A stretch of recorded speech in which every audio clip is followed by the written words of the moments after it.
We've got Jamie Allman is calling us. We're going to get him back on the phone here in a second. Apparently, we lost him. I'm understanding that cell phone service a little spotty in D.C. today. So we're going to get him on the phone here in a second. Just let me remind you, if you're watching on the webcam, I've got one of our inaugural T-shirts on, sponsored by Rick and Tracy Ellis, celebrating. It's got the date on it. It's got all of the Republican presidents listed on the back. You can win one of those every hour today. Plus, we drew a couple of names during the last 2 hours, and we're going to announce those all coming up. So stay tuned for that. Let me get to Jamie Allman live in the nation's capital. Jamie, what a day.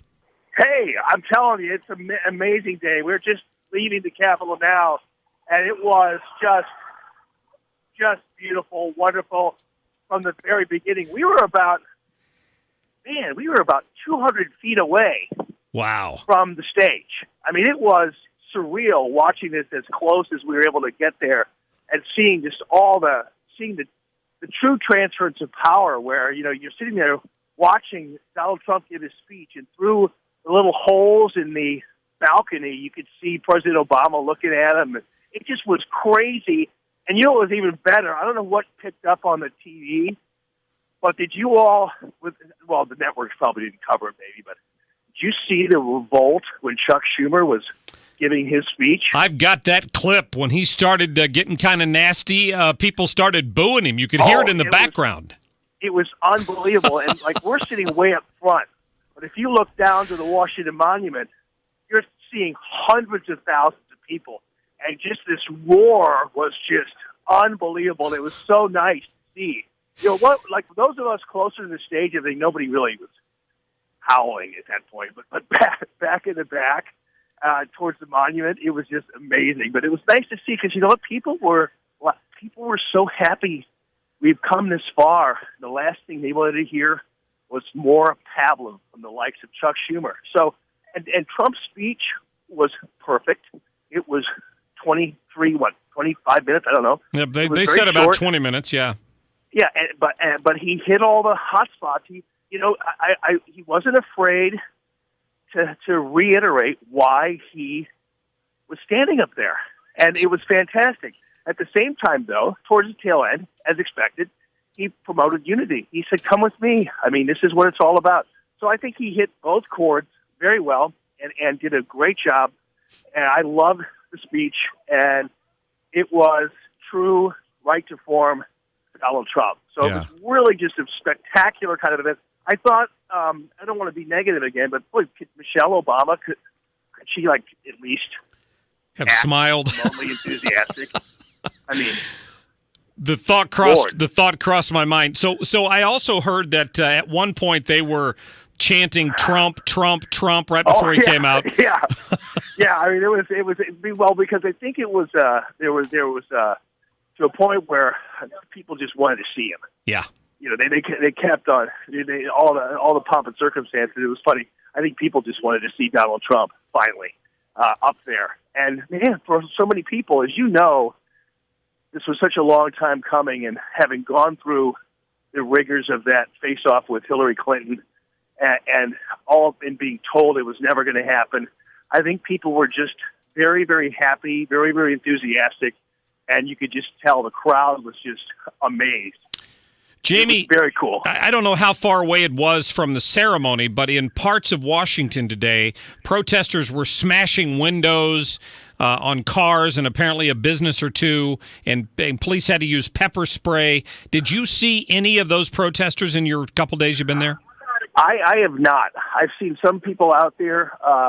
I've seen a few people with us, but you know what? We didn't go to the Deplore Ball, and we couldn't get tickets to the Heroes Ball, which was where predominantly a lot of the protesters were. I wasn't going to take.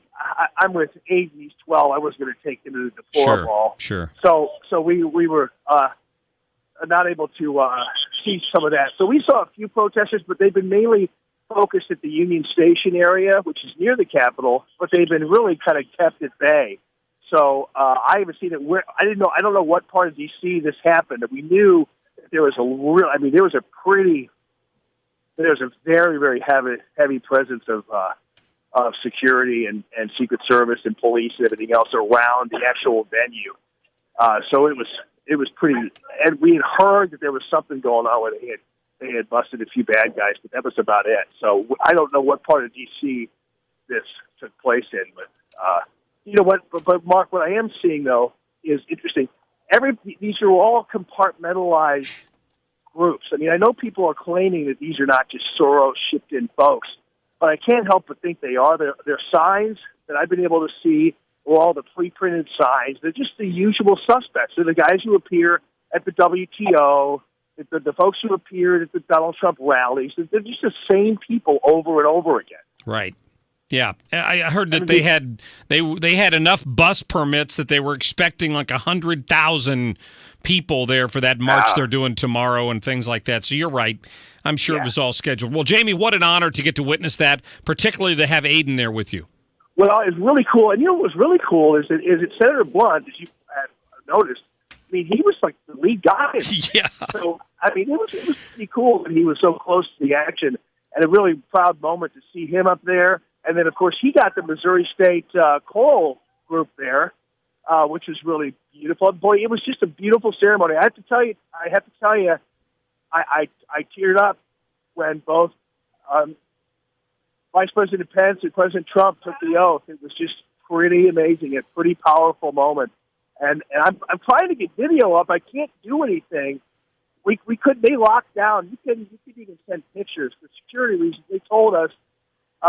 At about 10:30, they said, we are locking down cell phones, and you might be able to message, but there's not going to be any video, no pictures being able to be shipped out. So I couldn't populate any social media or anything. It's kind of crazy. So I'm going to get back on that. So I'll make sure I have a lot of Twitter and a lot of Facebook presence in the ensuing moments. They took a lot of good video and pictures. Excellent. We'll look forward to it, my friend. Have fun. Thank you. Hey, buddy. Thanks so much. Take care. All right. We'll see me. you now. Yeah, Jamie Allman from Allman in the Morning there who went to D.C. with his son and got to attend that, says he was only 200 yards away.